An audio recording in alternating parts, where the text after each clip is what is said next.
satsang, I got to this place of what I felt was kind of the unknown. Mm-hmm. And there was a real comfort there. And I would also be able to have these thoughts that would arise. And I would, when I started to touch them, and that's when I would have an emotional response to them. Mm-hmm. And then I would have a somatic response to them, so a physical response. And that's when I kind of lost it. The mind started talking to spiritual guy, and I kind of went back and forth. The mind started talking to spiritual guy. Yeah. Right, so there it is, a thought. Yeah. Awareness kind of reaches out, extends itself, touches it, mm-hmm. and then it starts to become immediately feelings, that thought gets translated into experience. Mm-hmm. Right away. Yeah. Yeah. It's amazing, isn't it? Yeah. Yeah. It is. Your body, we're hooked up to translate thought into total, seemingly real, visceral experiences. Mm-hmm. My question is, which is one that you can't answer, so I'm actually not going to ask that one. That I can or can't? Can't. Oh, can't. Oh, those are the ones I like the most. But I want to ask you a question that maybe will help out more in a practical sort of sense for me. All right. I don't know if you can answer this one either. We'll see. But I work in a position, and I'm shaking right now. I'm not sure what that somatic response is all about, but I had a lot of coffee. Isn't that amazing? I don't know what it's about, but I drank a lot of coffee. That's pretty direct, actually. Yeah, it's pretty direct. But where do boundaries enter into the unknown? Where do boundaries enter into the unknown? I'll say, so we're talking about, I think you mentioned work, right? Work. Okay. Yeah. Well, let me tell you this. I'm not a boundary guy. Okay. I don't really know about boundaries. I don't know how to talk about boundaries. I know how to talk about truth. And for some people, they can interpret it and they could see truth as boundaries, and that's okay. I can get that. Truth can be a boundary. What's true for you? Like, as far as I'm seeing, truth isn't the truth of our being. Isn't like I often say, it's not a doormat that other people walk over, right? It has a relationship. It's in response to every moment of life, right? So, but I'd say I don't like to call it a boundary because truth is never a defense. Boundaries are sort of defenses. You can't do this to me. I have to make sure that I have. But these are substitutes that we use. They're surrogates from moving from the place that's authentic in us.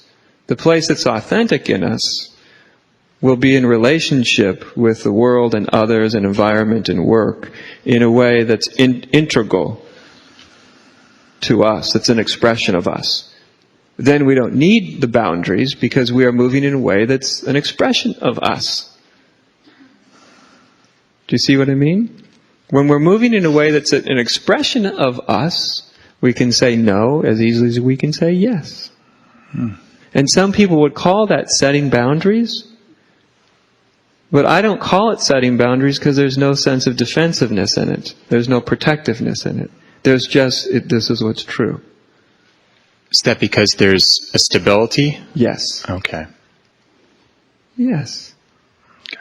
See, so, in other words, just tell me if you follow this, and I really want you to tell me if you honestly follow it, because sometimes people say yes, and I'll know, like, you don't really, you're just saying it because you think I want you to, which I really don't. It's really never necessary. But it seems to me that we feel there's a psychological and emotional need, right, to have a boundary. But when you look at it, we start to feel that need, that desire for a boundary. Like oh man, I have to set up some boundaries. But that's an after effect. We feel that way emotionally when we have withheld what's true for us. When we haven't expressed it, we haven't moved that way. If we haven't done that, then we start to feel like we have to set boundaries. Because we feel like the world's hemming us in, or other people are hemming us in, or encroaching on our space. But if you really look at it, you'll notice that there was a way of responding, a way of being that you keep withholding. And because you withhold it, then you have to create a boundary. And if you don't withhold it, then you're responding to each person, each situation, in a way that comes from a stability inside, from your true nature.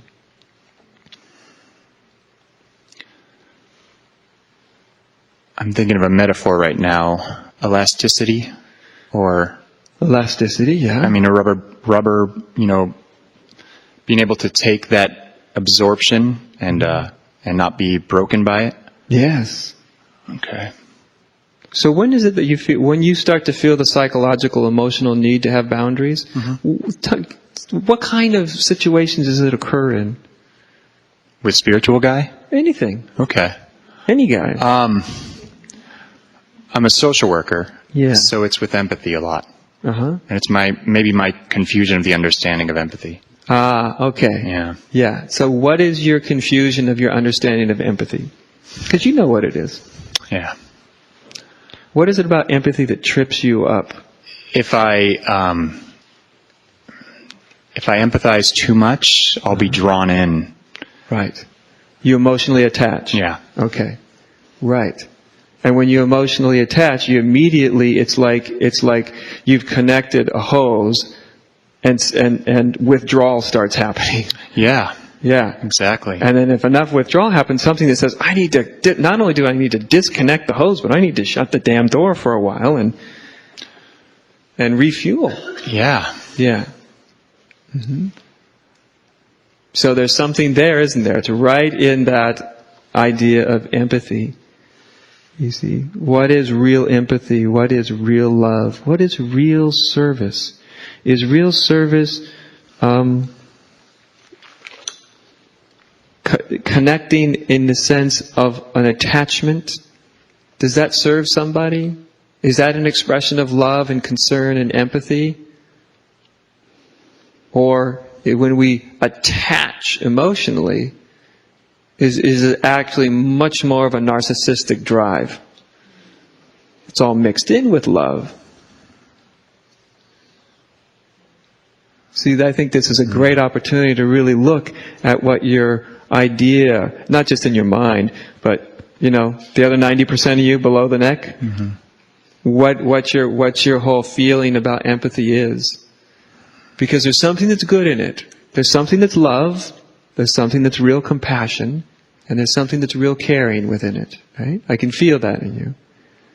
And there are other elements that cause that love and that empathy to start to drain you and feel like you literally need to cut off love and empathy so you can recharge. And that's not real love or empathy. That's right. What is it? So then you get to see, what is it in my love and empathy which is real, which is natural, and compassion? What other elements are you adding that cause this, this sort of bonding in a way that's not healthy, that's very sticky?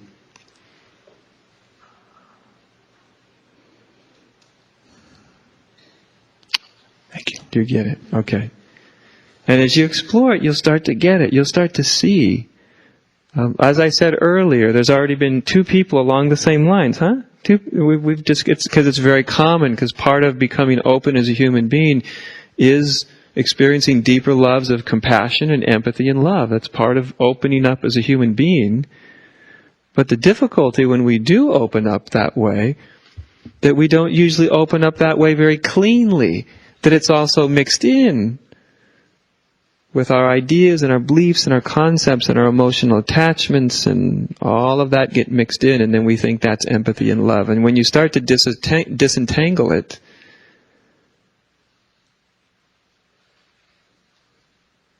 a part of real love is also freedom.